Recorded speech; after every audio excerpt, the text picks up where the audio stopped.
All right, hey, what's up, everybody?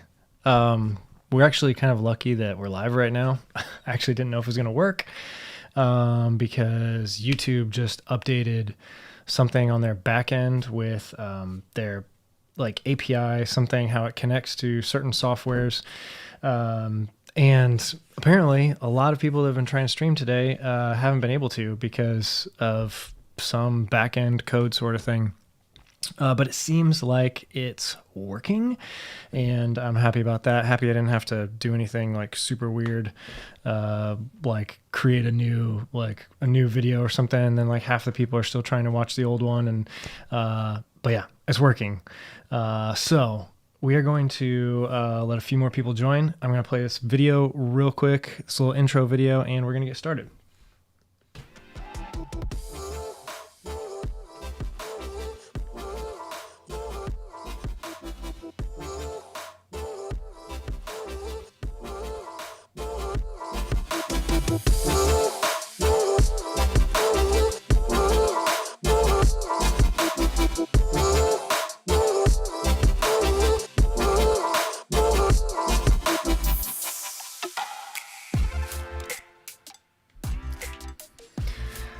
Okay, well, we already have some jokesters in the chat. Dave from Chase the Summit trying to mess with me, saying that the screen is black. It's not, so I hope. So thanks for joining, everyone. Drew says, happy Tuesday, Ryan. And then, oh, Dave just said, just kidding. Just kidding. So, yeah. Yeah, it was kind of stressful, like the last, 30 minutes or so. I've been trying to figure this out because their button that I actually clicked to go live was not available. Like it was just not there. So it was just kind of weird, but seems like it's working now. We've got, we got 13 people here. Welcome. Matt Roberts is here, says, heyo. Howdy, Ryan. And Miguel says, heyo. Thanks for joining, guys. Well, yeah, just like normally, like on Tuesdays, this is going to be sort of like a just like hangout time, question and answer. Like you guys run the show. This is for you guys. So I've got like a few things I want to talk about, kind of like update on training, different things.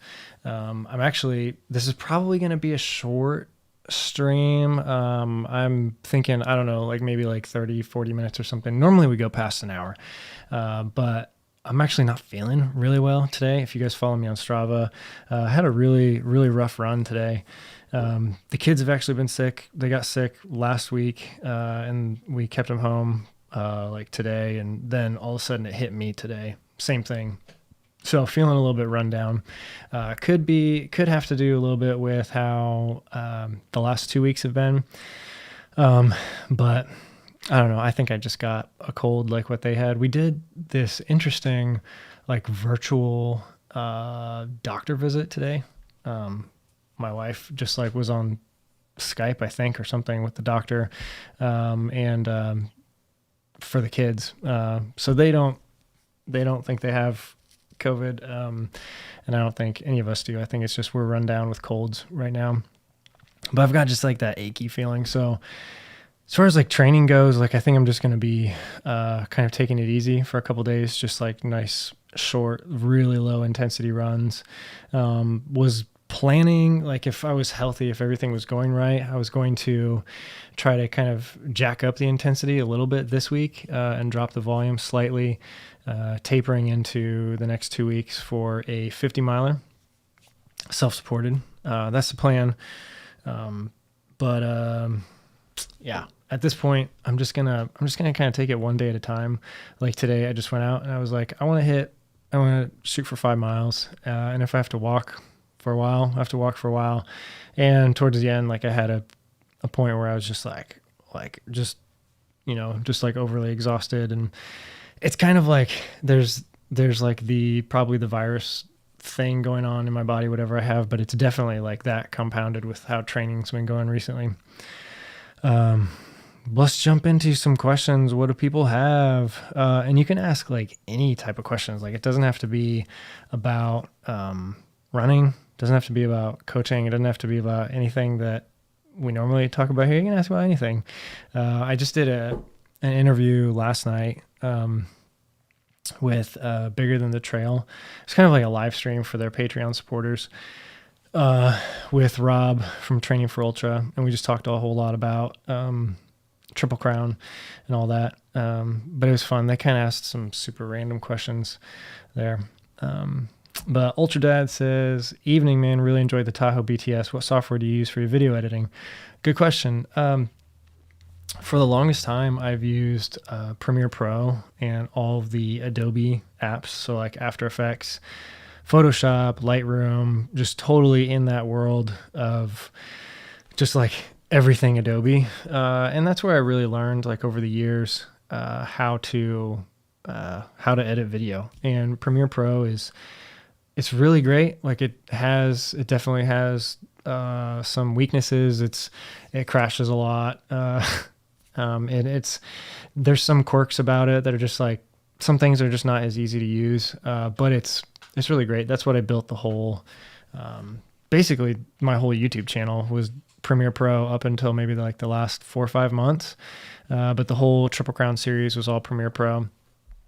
And for like really big projects like that, Premiere is, that's exactly what I would use. If I do another big project that has like 15 terabytes worth of footage and just everything all over the place and tons of timelines and bins and everything, then Premiere Pro is probably what I would go back to and use again. But recently, over the last couple of months, I've been switching everything over to DaVinci Resolve.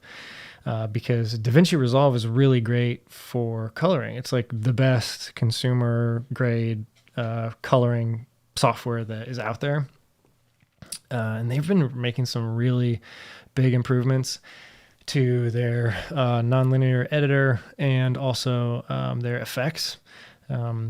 So I've been forcing myself to learn how to use that. I actually bought it. I paid for the full studio version because I was just sick and tired of paying the monthly fee for Premiere Pro and all of the Adobe. Like I have the whole Adobe suite. Like I get a discount because I also work at Purdue.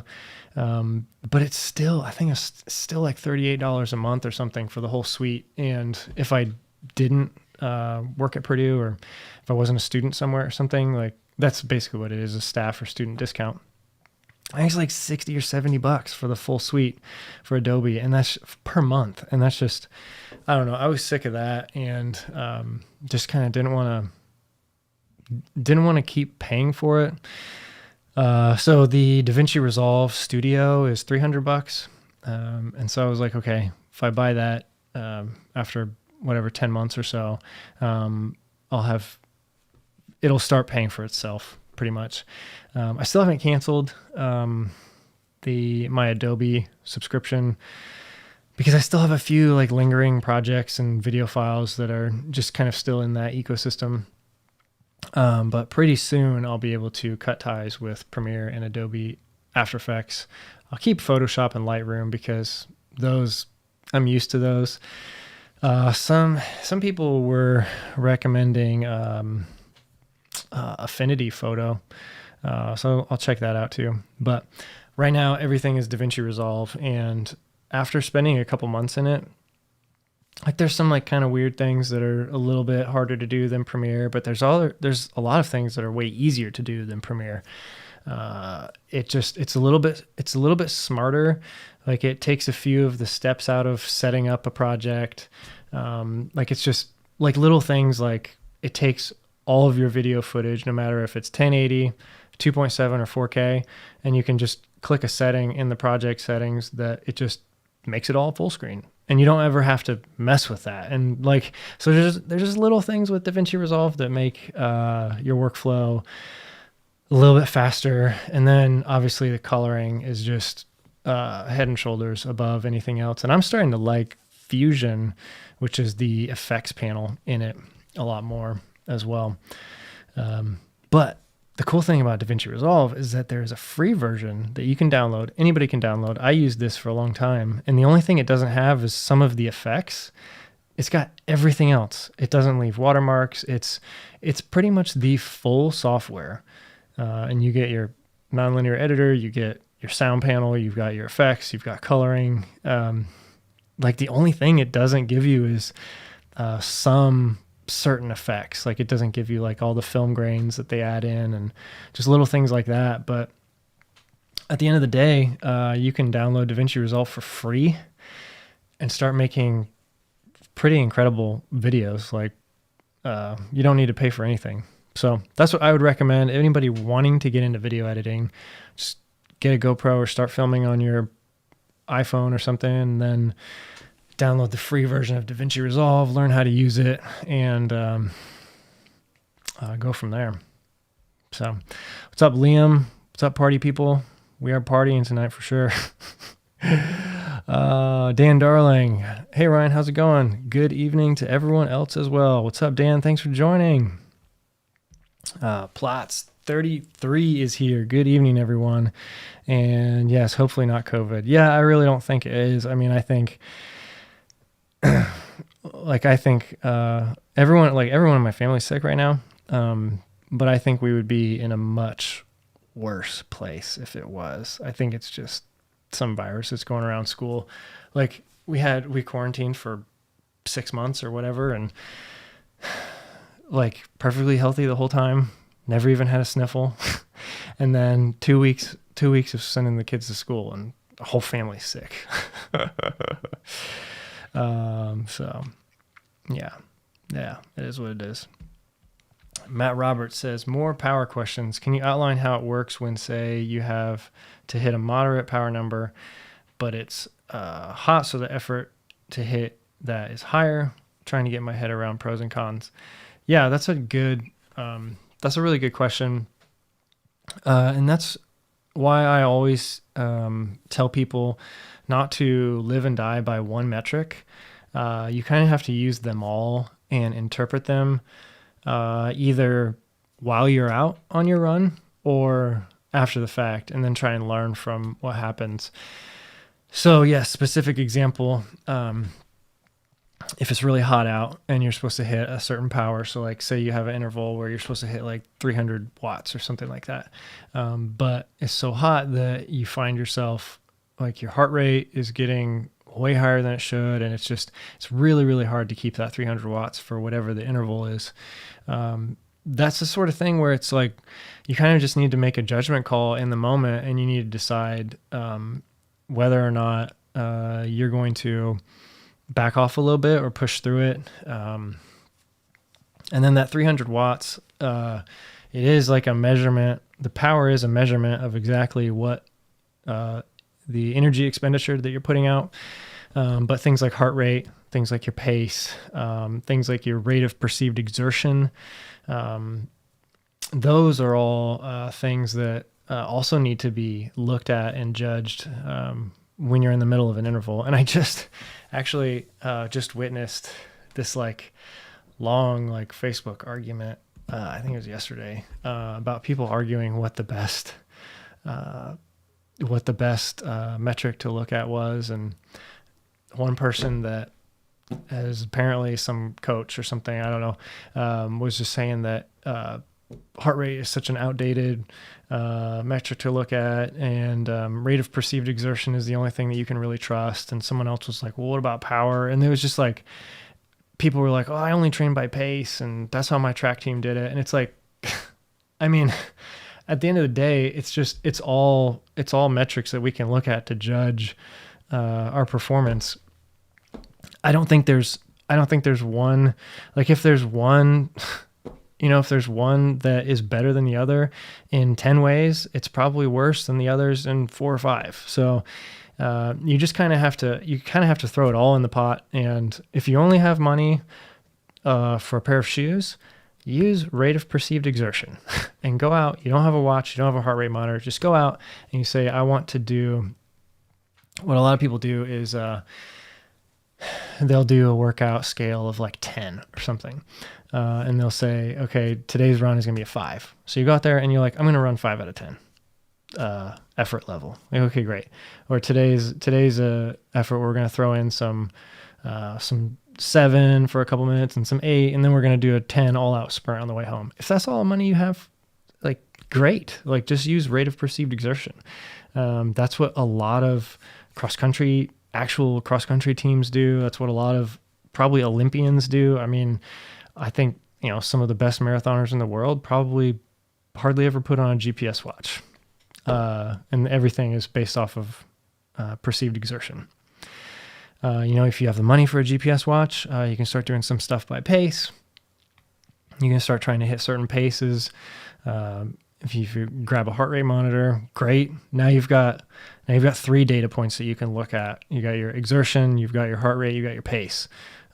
Great. You can look at all of that and you can say, okay, what's the weather like? Am I going uphill? Am I going downhill?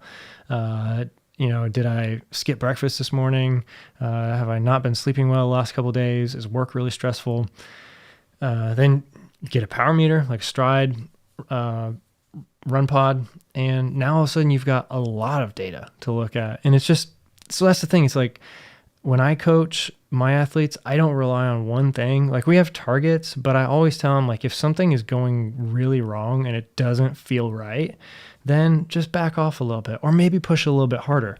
Like, maybe today or something, like maybe 280 watts is not hard enough. Like, it feels easy. Great. Like, go a little bit harder. So I think it all is just, it's all there to be observed and to make wise decisions off of. I don't think any of those numbers are to live and die on. I mean, even like Tour de France riders who are on their bikes, some of them, like you look at like Chris Froome or something, every like split second, it seems like he's looking down at his power. It's like he looks up at the road, he looks down at his power, and he lives and dies by power. And then you got other people who probably have a power meter, but don't even look at it. You can do some workouts where you just put tape over your, I know some of these guys, like they'll do some things where they put tape over their bike meter, their bike computer, just go off of feeling. So it's, I don't know.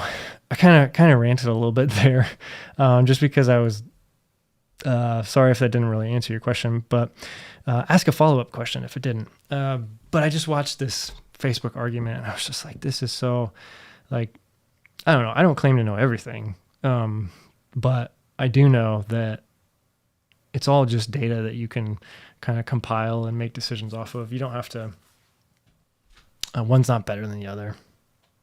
So, let's see here. Boomer Warrior says, hey Ryan, just getting in here. Love the behind the scenes on the Tahoe video. Great job. Thanks. What's up, everyone? Hello from Stamford, Connecticut. Oh, that's what I forgot. I forgot to ask everyone to put in the chat where you're watching from. We usually do that right at the top of the show. So go ahead and do that now if you want to. That'd be fun to see where everybody is watching from.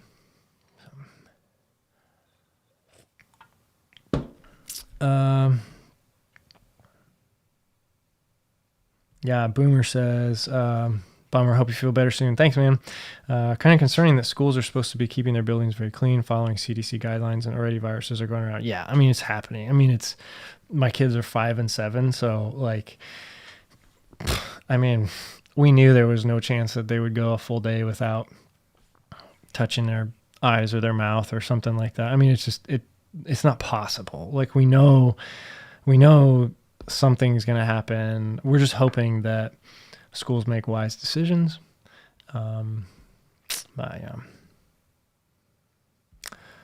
Michael Seltzers from Kansas City, Missouri. Eric the Red watching from your neighbor, Illinois. Chip, whoops, I clicked on the wrong one. Ultra Dad, Middletown, Ohio, near Dayton. Nice. Chip Gussler, St. Augustine, Florida. Michael Brandhorst is from Tulsa, Oklahoma. Platts 33, rainy Sterling, Illinois. Yeah, it's kind of been raining here the last couple days. Morgan's in Jacksonville, Florida. Liam's watching from Hudson, New Hampshire. Denver, Colorado. Boomer, snowing and 33 degrees today. Oh yeah, that's crazy. 95 degrees yesterday.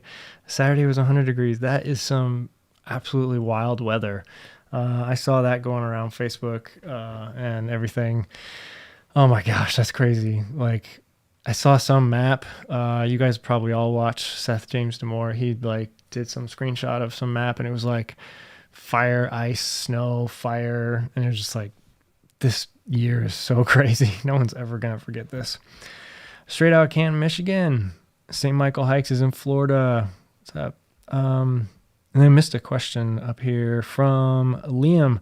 Are you a high school or college coach? What do you think cross country races will be like this year? No, I'm not a high school or college coach. I am just a certified professional triathlon and running coach.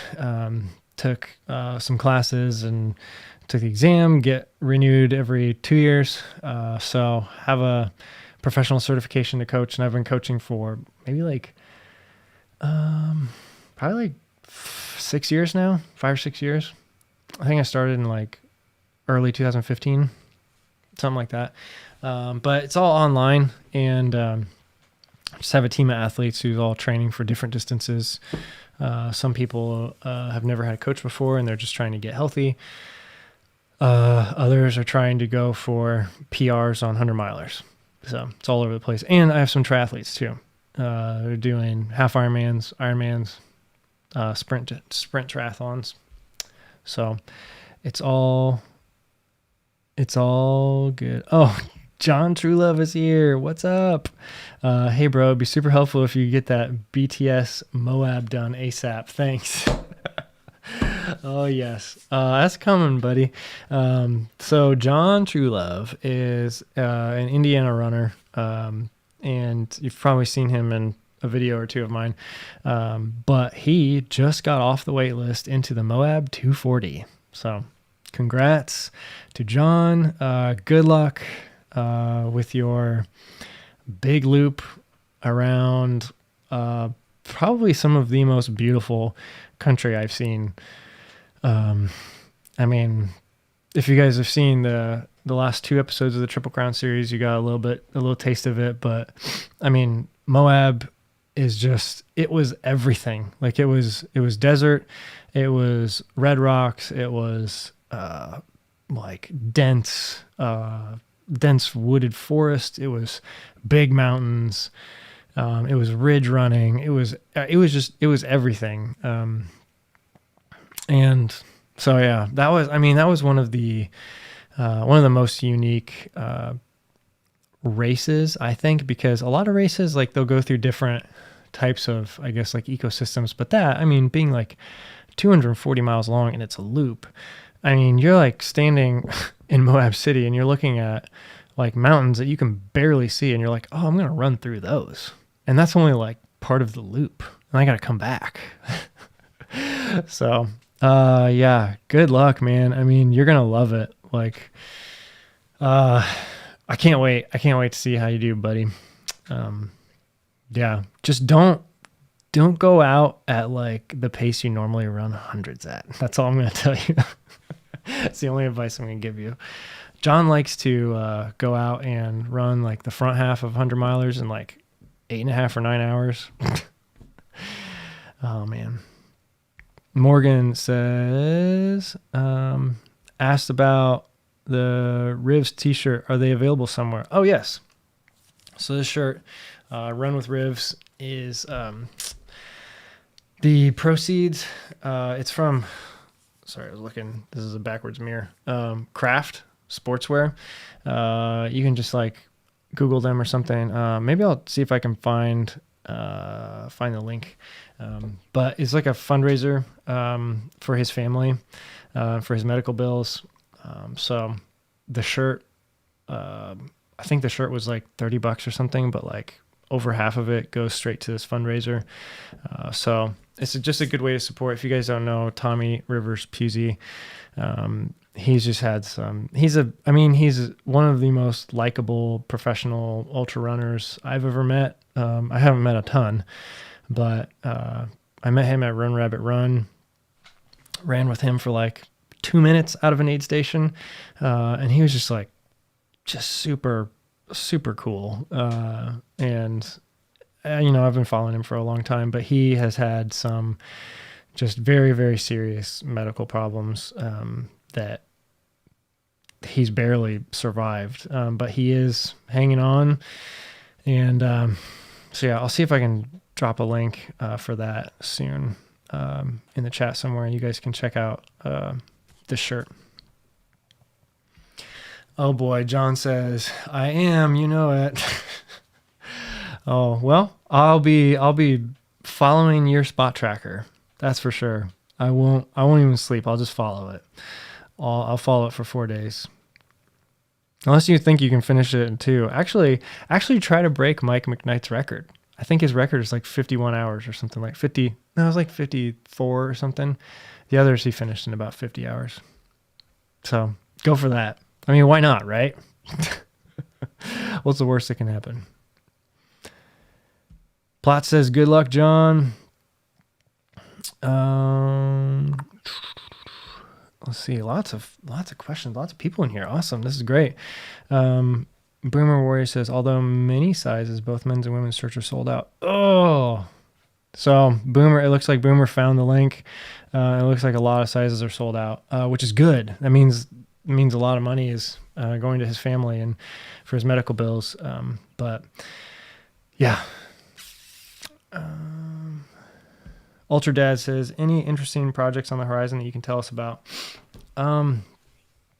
Right now, no. I've been purposely not seeking anything out just because of how crazy the world is right now. There's not really any point in trying to get any type of projects going for the end of the year or anything. And plus, I need a little bit of time away from something so massive as what I just came off of. So really just going all in on YouTube. I want to make sure I keep these weekly shows going on Tuesday nights. And I want to make sure I'm putting up at least like 1 or 2 extra videos per week. I just want, that's my goal for the foreseeable future, is to really build this channel and just keep investing in it. And there have been some really interesting talks with some pretty big,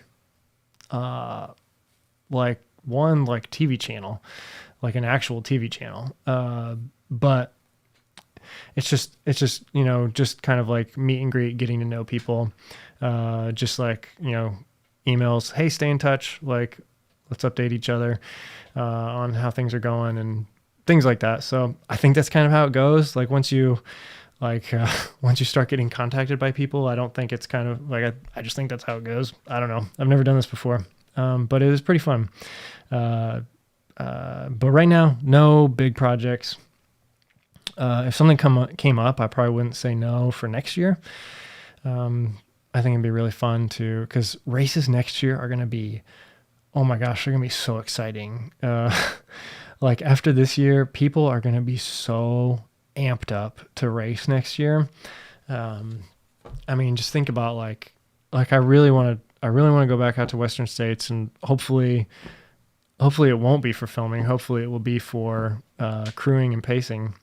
But that race specifically is just going to be the biggest party ever because people are going to be so amped up to be there. But just like every race, I mean, I just heard last night that the Black Canyon 100K, which is put on by Air Vipa in February or something, has 700 people on the waiting list, which is insane. I mean, people are just so ready to race. So yeah. I put my name on a wait list for a race later in the year. Probably not going to happen. But Ultra Dad says, just downloaded DaVinci Resolve. Thanks. Awesome. Yeah. Just take some time and just get used to it. It's kind of a mix of Final Cut and Adobe Premiere Pro. So just, what I would say, what I forced myself to do and what ended up working was just saying, for the next 5 videos or whatever, I'm going to do everything in DaVinci Resolve. And no matter how long it takes, I'm just going to do it. I'm going to get used to it. And now, I'm just as fast in DaVinci Resolve as I was in Adobe. So just commit to it. Like I said, it's free software and it's amazing. Boomer Warrior says, which running watch would you recommend someone buy who is unemployed and cannot afford a really expensive brand. I'm not a tech genius, LOL. So the easier to use, the better. So there's a brand new watch that just came out from Koros called the Koros Pace 2. It's only $200, and it's exactly sounds like it's exactly what you're looking for. It's dead simple. The only problem is that it doesn't do very well with trail running. So if you're a trail runner, it might not be the best watch for you. But I think the Apex, or maybe I don't know, Koros has 4 or 5 different models, but none of them are really that expensive. But if you're a road runner and you just want dead simple and cheap and pretty good on roads, look at the Koros Pace 2. It's only $200, just came out. But yeah, Dave Dillon, if he's still in here, he did a Chase the Summit. He did a video, and he's been running on trails with it a little bit, and it doesn't do well under trees, unfortunately. They don't even have the trail running mode on there, and that's probably why.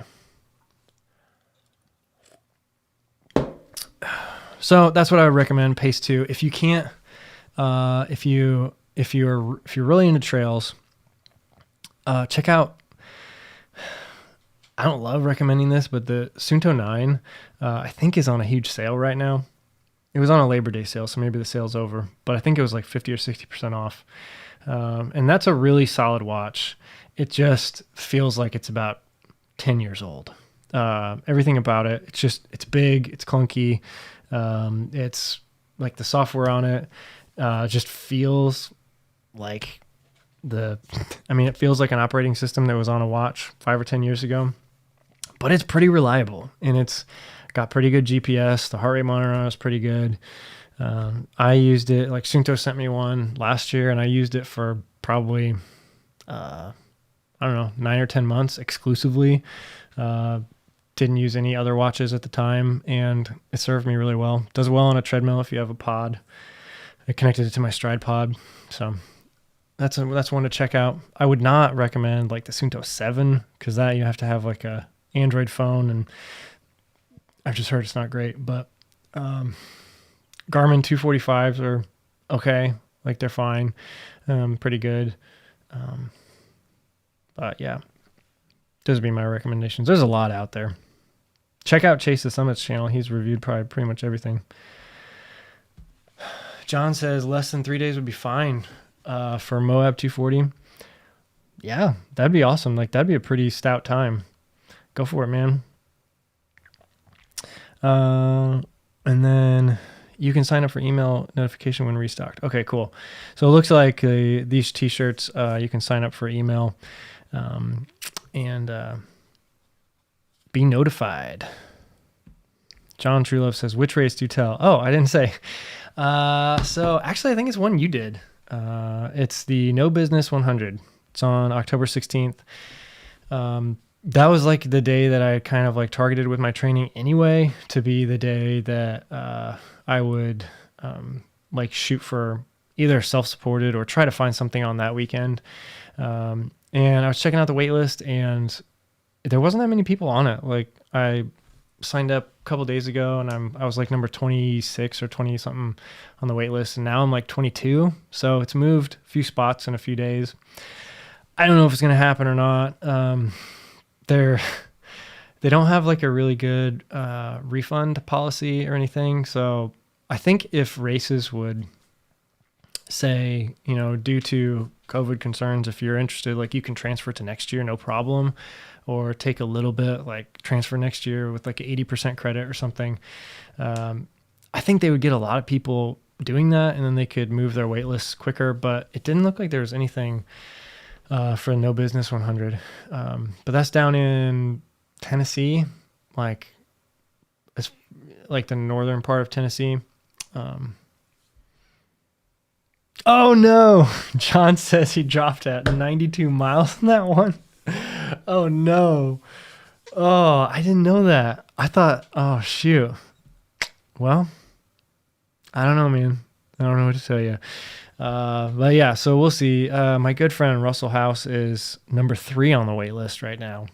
So he's definitely getting in, and it'll be fun.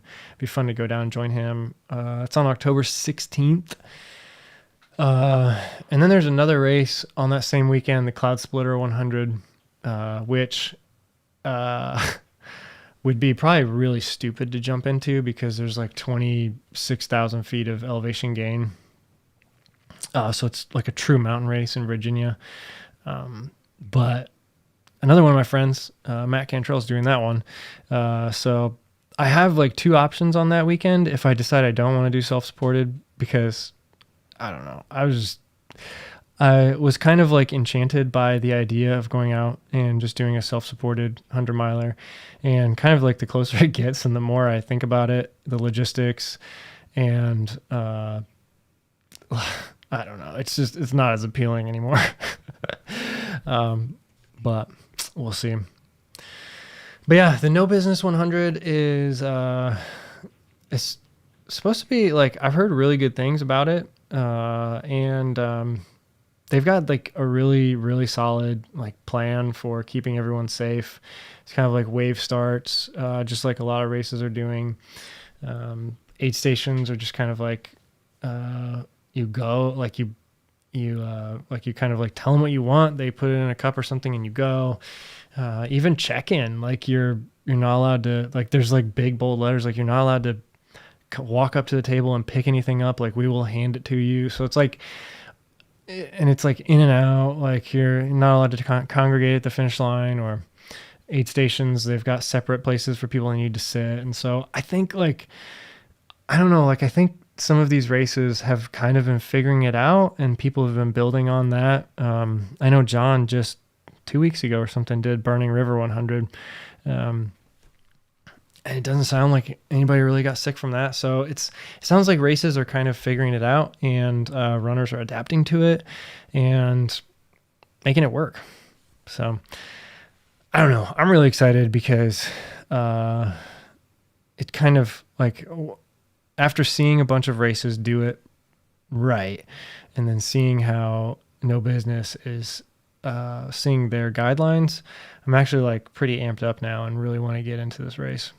So, but the only problem is, I didn't really finish the story. There's like a no refund option. So anybody that's dropping out, I believe, is not getting a refund or anything, which is kind of crazy at this point, but maybe I just missed that on the website.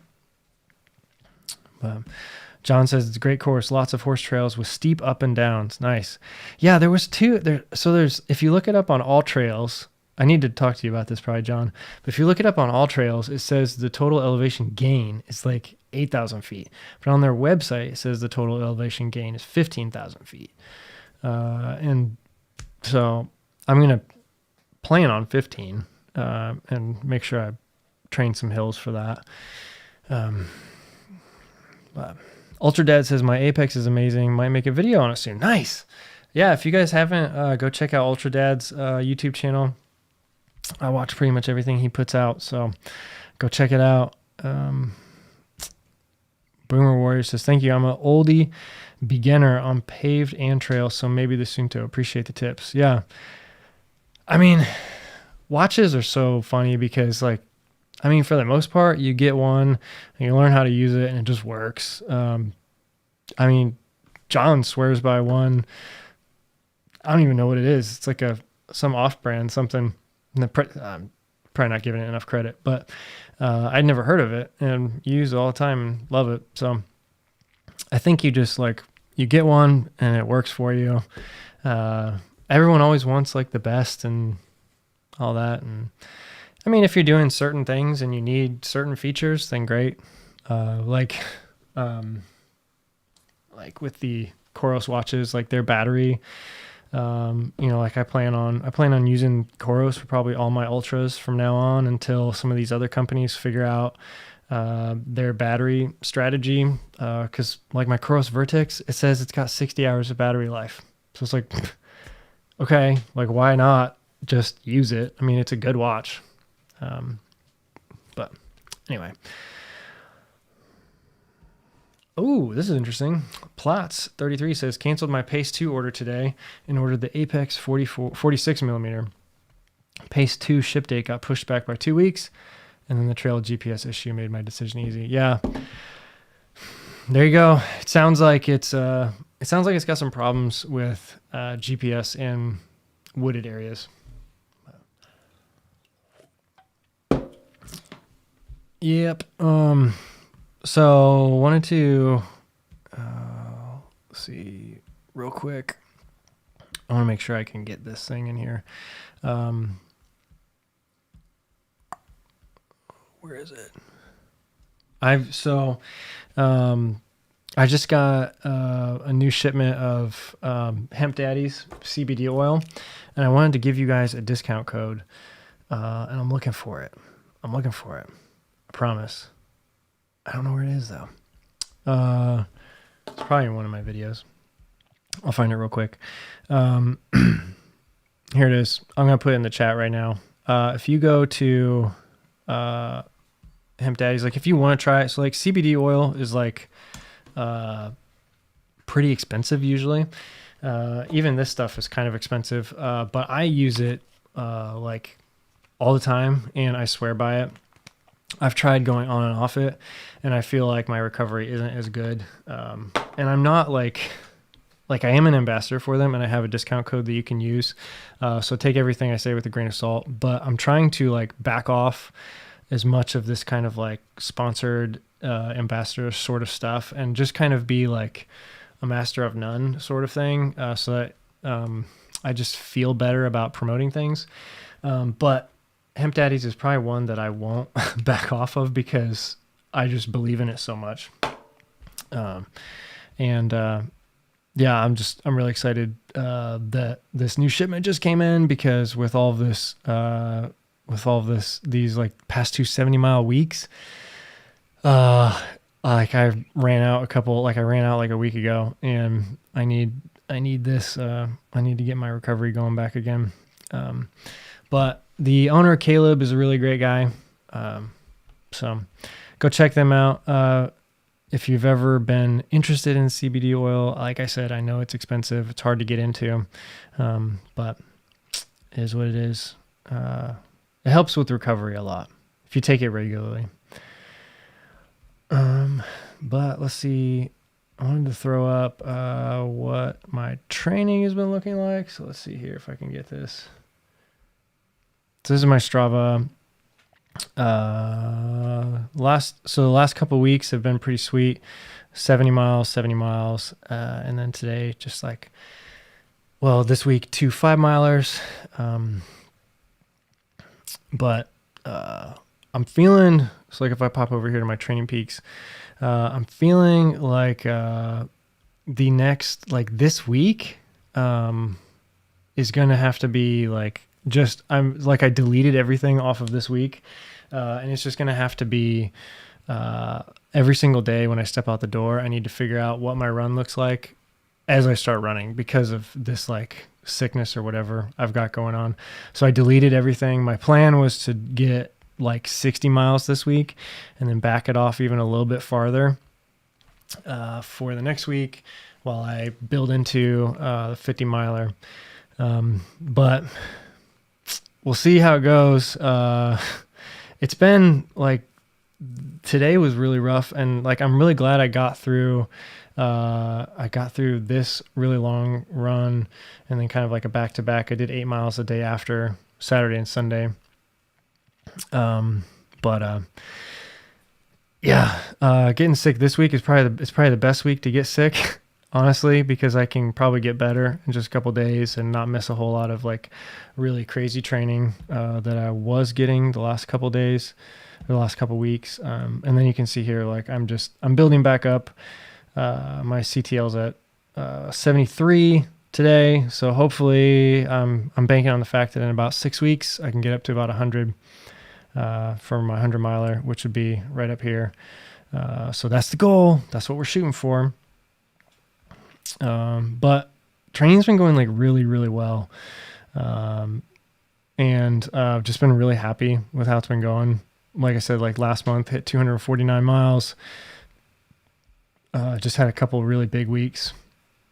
So it's been really good. see. We got a couple questions. Braden says, oh, crap. Sorry. Let me switch the cameras. Okay, there we go. Pop this back on. Hopped on a bit late tonight, but just wanted to say that I watched Tahoe behind the scenes yesterday. Amazing video. Totally want to visit that area 100% now. 100% my fault. Yeah. That's awesome. Thanks, man. And like, that's so cool that, that people are actually liking this behind the scenes stuff, because I've kind of been like putting it off, honestly, for like the last, I filmed all this stuff like a year ago and I've just been like, I wanted to finish the actual Triple Crown series first and then put out the behind the scenes. Then as I'm putting these together, I'm like, no one's going to want to watch this. Like, this is just like, this is boring. But like, I'm really glad that people are responding well to it, because, that's cool. Like, it takes a lot of work to put these videos together and trying to make them watchable. Like, that's the biggest thing that I'm concerned with, is that they're not watchable, because it's just like, the storyline, it's like, it's hard for me to like, I don't know, really be happy with it a lot of times. But I guess that's just kind of the nature of putting your own videos together. Because a lot of this stuff, I'm like just like walking around the trail, just kind of like talking, sharing my thoughts, and all of a sudden I'm like, oh, there he is. And I have to like click it off, put it in my pocket, go do the whole actual filming the show sort of thing, and then get back in the car. I'm like, okay, update time. Well, sorry you guys didn't see anything, but he just came and went, and so it's really cool that people are responding well. It sounds like people really like it. So that's really cool. So thanks, Braden. Matt LeGrand says those long runs are looking really good. Thank you very much. Yeah, I'm pretty happy with them. I wasn't super stoked about this past Saturday 30 miler. I really I blew up at the end. The last 2 miles were just really, really rough. But it's because I was going a little bit faster than the pace I probably should have been going towards the beginning. Like I was for that distance, I don't know, like I probably should have been shooting for more like that distance and that terrain. Like I was the first like 20 miles, I was averaging somewhere around like 10 or 11 minutes per mile. And I probably should have been hanging back a little bit or holding back a little bit and shooting around 12 minutes per mile or something, which again, like this is just pace. Like I'm going by pace, power, feel, heart rate, but just like taking one data point at a time, because the first 20 miles I was like averaged like 10 or 11. And then like the last 10 miles I averaged like 15 minutes per mile. And so I kind of like blew up at the very end, and I actually had to take a couple sit down breaks, but that's like similar to a race. Like you go to an aid station, you sit down for 3 or 4 minutes and eat a burrito or something. So yeah, like I didn't pace it properly. So had I been in a race, had I been in a 100 miler, like it would have been paced differently. Yeah, at the end I was just kind of like, I was a little pissed. I also brought a dead GoPro battery, which was not fun. The one that was in the camera was good. But then something in my pack was bumping it and it kept turning on and recording. So I have like, well, no, it wasn't recording. It was just turning on. So I'd pull it out and it was like on, and the battery died, like at like 20 miles or something. So I didn't get anything of the Sufferfest at the end, because when I went to go switch in the second battery I have, it was dead from the week before. So it was just like, didn't plan properly. But I filmed a little bit of my Sunday run to give you guys a little bit of extra footage on that one. Let's see. We got a couple questions.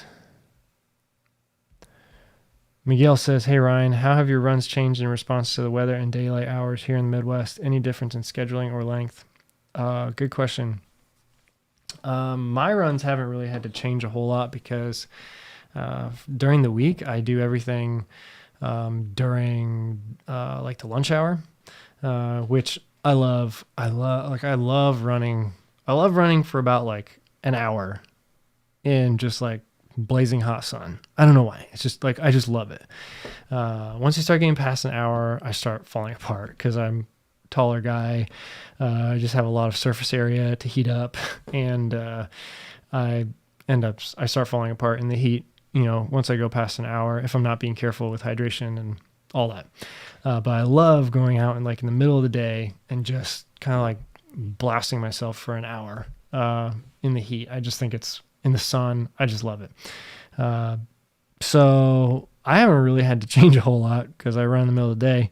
But I know in the past, like when I was running like before work or after work or something, it was, I have to change a little bit, like bring a headlamp in the morning. Like, you know, there's a couple months during the Midwest where you have to use a headlamp for all your morning runs. And yeah, I mean, it kind of sucks to wear a headlamp every day, but gives you some really good training for 100 milers. As far as the weather hasn't changed too much. It's just been really rainy.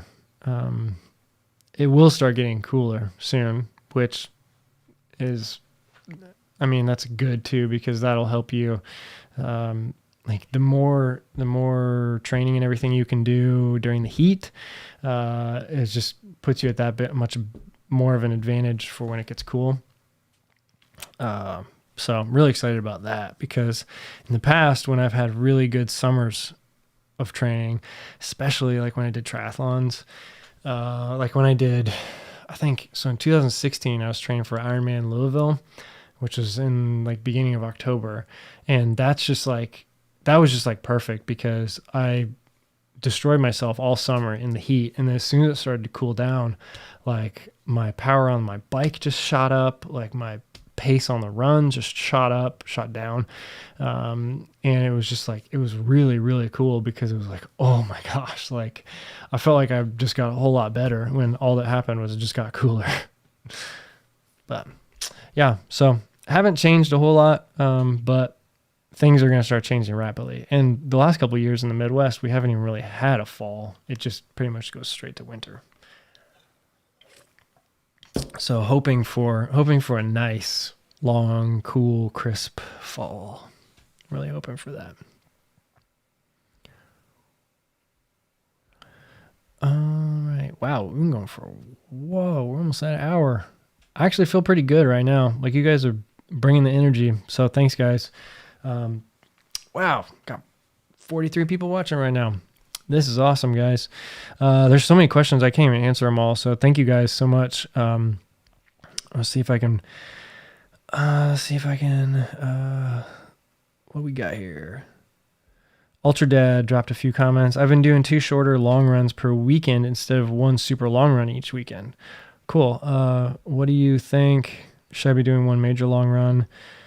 For example, 20 and a 15 this weekend instead of a 30 or an 8. You know, I think what you're doing is great. What you want to do is you're looking to put, a large amount of stress on your body, like, cause you're training for Mohican. So I think that's the weekend, 2 weekends after. So that's October 31st. So you still got 8 weeks or so. So I think if you're doing a 20 and a 15, like, that's solid. Like, that's good. Because eventually I'm going to start doing something more similar to that too, where I'm doing back-to-back long runs. What I was trying to do is really try and stretch, the 1 long run to 30 miles. And then here in 2 weeks, I'll hopefully be able to get a 50 in. And then I'm going to go into a phase of like probably 3 weeks of back-to-back long runs on the weekends. So probably like, I don't know exactly, like, depending on how I feel, how training is going, how the 50 went, like maybe a back-to-back 2020 or, like you said, 2015, something like that. Because the whole point is to put the right amount of stress on your body. And so if you go out, like if I went out and can you guys hear that rain? It's starting to pour right here.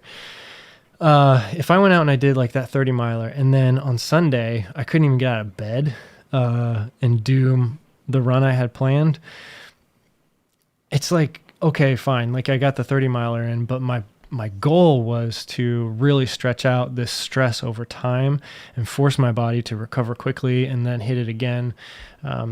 So I think what you're doing is great. And And I think especially for 100 milers, doing more even back-to-back long runs on the weekends, there's been a lot of like promising, promising results from that, as opposed to just blasting yourself one day out of the week and then doing a bunch of short runs or nothing. That's probably one of the worst things you can do is like not run at all during the week and then go out on the weekend and run a marathon. That's how I injured myself. That's how I got IT band syndrome.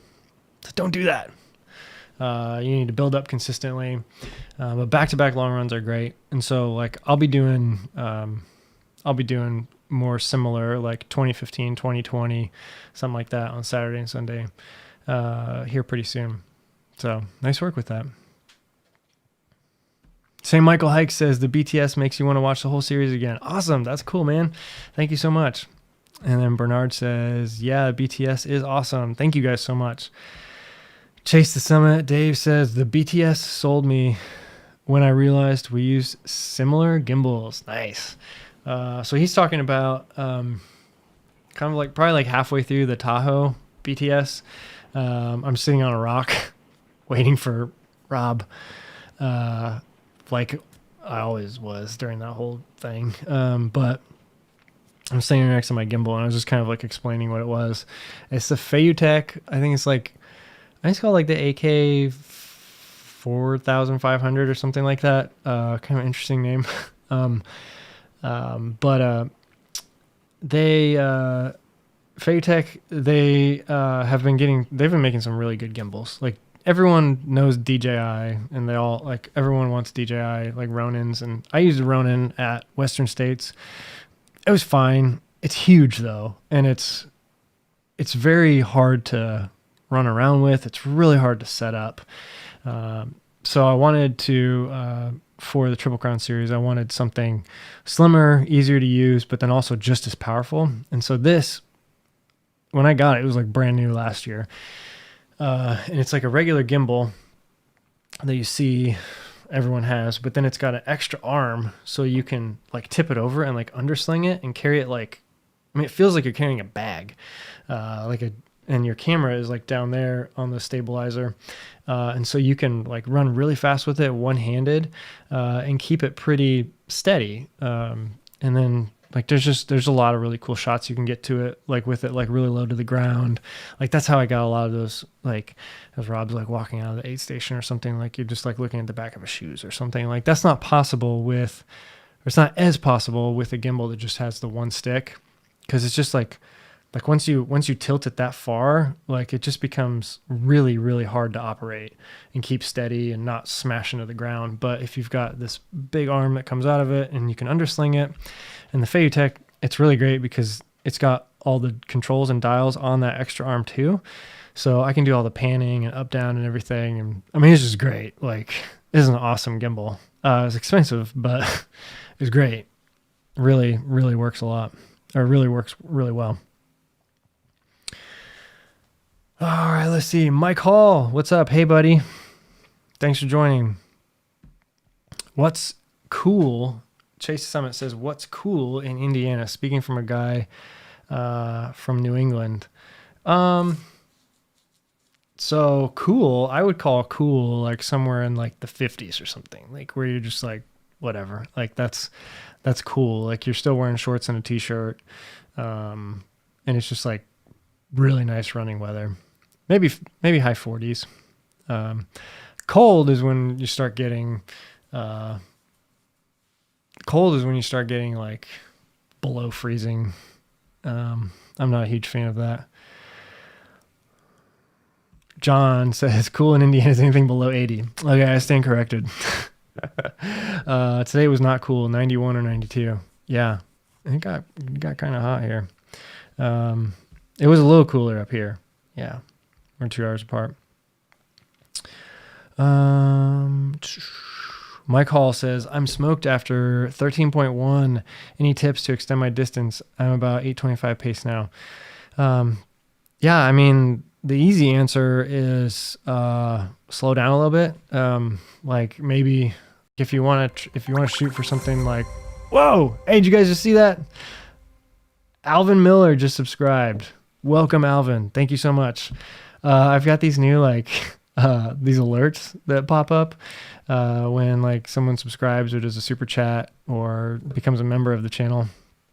So that was the first one today. Awesome. Okay, that's really cool. Back to the question.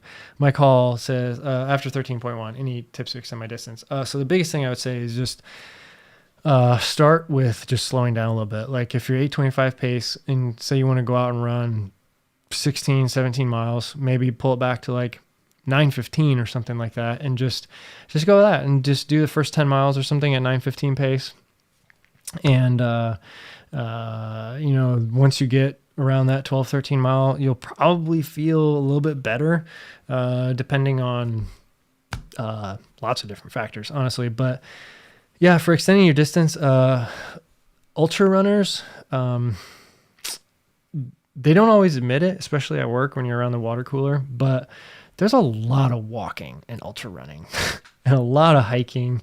So like, I mean, if you think about it, like if you're going out for a 2 or 3 mile run, like it might be hard to average, like an 18-minute pace, but that's like a 30-hour 100 miler. So, oh, what's up? Ultra Dad just got a super chat. Thank you so much. That's awesome. Wow, we're rolling in with these notifications now. Cool. Thank you, Ultra Dad. Thank you so much. What I was saying was, what was I saying? Oh yeah, for my 100 miler last year that I did on 2 weeks of training and did like 29 hours and 47 minutes or something. I don't even know what my pace was, but it was so slow. No one would ever, I mean, most runners would probably totally laugh if you were like, yeah, just go out and run a mile or two at this pace. But like, that's the thing. Like ultra runners, when they do 50 milers, 100Ks, 100 milers, 200 milers, like you're sitting down at aid stations, you're doing a lot of walking, you're doing a lot of hiking. There's a lot of running, especially if you're like mid-pack to front of the race. But a lot of us, it's just, you run when you can, you walk when you can't run, you hike up the hills, try to run the downs, run as much of the flat as you can, and then you eventually get to the finish line. So that's what I would say is if you want to run longer distances, just slow down a little bit until you can get to that distance that you're like, oh, I wanted to run a marathon. We'll just see what pace you can run to get to about 18 or 19 miles, and then jump in a race, maybe take a few seconds off that pace, and just see what happens. I mean, if you don't have a coach or you don't have anything going but pace, that's how I would do it. And awesome. Thank you so much, Ultra Dad. That was really cool. Thank you so much. That's pretty sweet. John says, oh, LOL, you freaked out about that. Well, yeah, it's awesome. It's a new feature. I've never seen it before. So Chase the Summit says, cool in New England is 30 to 40. Might switch to pants at that point. Wow. You guys are tough in New England. Or maybe I'm just not tough, but yeah, 30 to 40, I'm definitely, well, okay. I don't know, maybe not 40, but once it gets into the 30s, like I'm a pants, like spandex type of guy. I'm not out there to lose feeling in my legs and fingers and all that. John says, solid advice. Whew. Glad. This is the master right here. John Truelove. He's the record holder for the Midwest Super Slam. So listen to this guy. Solid advice. Slow, more distance. Chase talks about time on feet in some of his videos. It's key. Right on. There you go. You heard it from John. Matt says, I use a Ronin and dang, that thing's a beast. And the camera I use isn't that heavy. I'd go lighter if I were buy it again. Yeah. Yeah, I didn't ever buy a Ronin. I just rented it a few times for a few projects. And it is like, I mean, the case for it is the size of a normal suitcase. And then to put it together, it takes like 20 minutes to put it together and balance. I mean, it's meant for a situation where you're like, okay, we're going to go to this location and we have an hour before we have to start shooting. And then we're going to build it and then whatever's going to happen is going to happen. We're going to film it and then we're going to get out of there and I have an hour to tear down. A lot of times you don't have that luxury. I mean, when I filmed Western States, like it was just like, oh my gosh, like I sat in the back seat of a minivan like to several hours, like with a backpack on me, like holding the Ronin so that I'm not like, so it's not like banging off the walls and breaking like on my backpack, because we just didn't have time because we're following Camille Herron, who's like incredibly fast. We didn't have time to pack up, tear anything down. So it's like out of the car, film, in the car, drive to the next place. And then like she beat us to several aid stations. So just like, yeah, I would use a Ronin if I was on like a set where it was like really like we had plenty of time to set up and everything. But never for documentary stuff again. I'm really happy with the gimbal that I have. All right, guys. I think, like, I know I probably missed some questions. There's a bunch of you showed up tonight, and I'm pretty happy with how long we went. That was pretty cool. Had a lot of good discussion, good topics, good questions. As always, thank you guys for joining. This is so fun. Like, this is your show on Tuesday nights. You guys ask the questions. Like, you guys take it where it needs to go or where you want it to go. I'd like to start having more people on, like as guests, and like interview people and just different stuff. So if you guys know some other like YouTubers or other people that would be interesting to have on, like let me know and I will. Oh, sweet.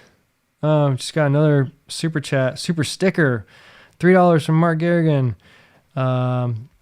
Pair character stretching his arm forward, raising his thumb up. I don't know what that is. I think it's probably a GIF. Anyway, I don't know. Something with the software messed up. But thank you so much, Mark. There it is. Nice. I need to figure out how to make that bigger because it's like, it's cutting everybody's name off. Thanks, Mark. Late night work session, more interesting. Awesome. Yeah, Mark is a really cool guy. If you guys don't know him, he runs some races up in Wisconsin. I did a video for him a couple years ago called the High Cliff Ultra. So check that out and check his races out. His company. I don't know what Mark says. I didn't get to see the sticker. I don't know what happened with the sticker. The notification came up, but no sticker. I don't know what it is. So anyway, and he says there it is. So maybe you can see it now. But yeah, let's see. Boomer says, Ryan, do you have a training plan for sale on the website? I'm not able to hire an online coach or any other type of coach. I've been leery of training plans. I'm trying to find good ones. Yeah, that's the thing. Like, I want to, like, I will eventually offer a training plan, but like I'm just kind of sort of conflicted on it because it's really hard to say, like, here's a training plan to just go follow.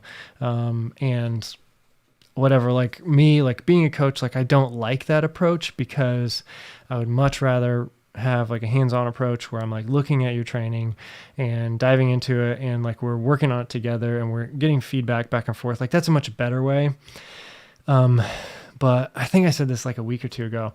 I will eventually put out a training plan because I realized I just had this like realization that me telling myself that I'm not going to do a training plan just because I don't like them or that I don't think I think they can be abused or they're not perfect for everybody or they're just not good enough. Like that's like pretty, I don't know what the right word is, but it's not where I want to be. Like that's kind of like, I don't know, like what the word is, but because I started running with training plans out of books and I followed them and I messed up and I had problems and I've been injured before because I tried to follow Hal Corner's ultra running plan of whatever.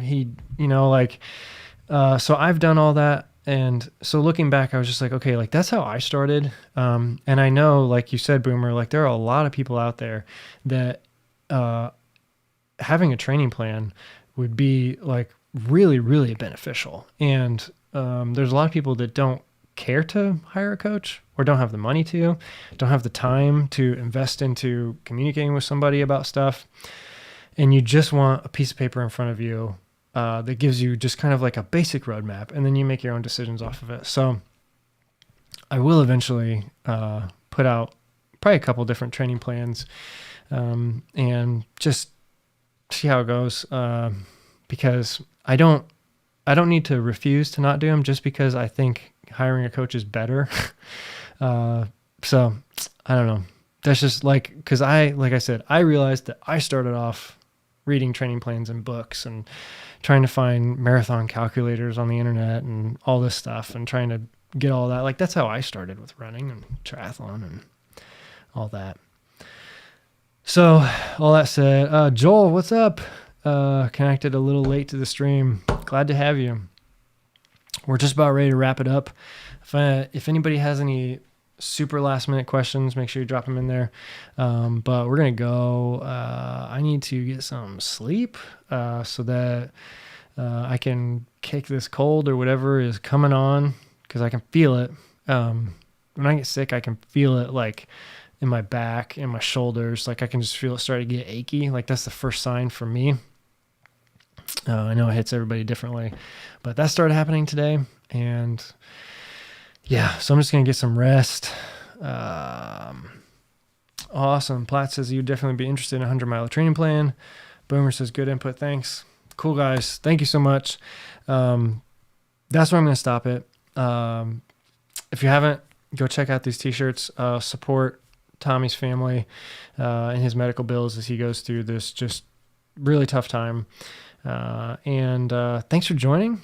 Thanks for sticking around. These Tuesday night live streams have been really fun. Like I said, this is you guys' show. You guys drive it to, sorry, microphone. You guys drive it to wherever you want to go. You ask the questions and we will talk. I will see you guys all again next week. So thanks for joining. Take care. See you later.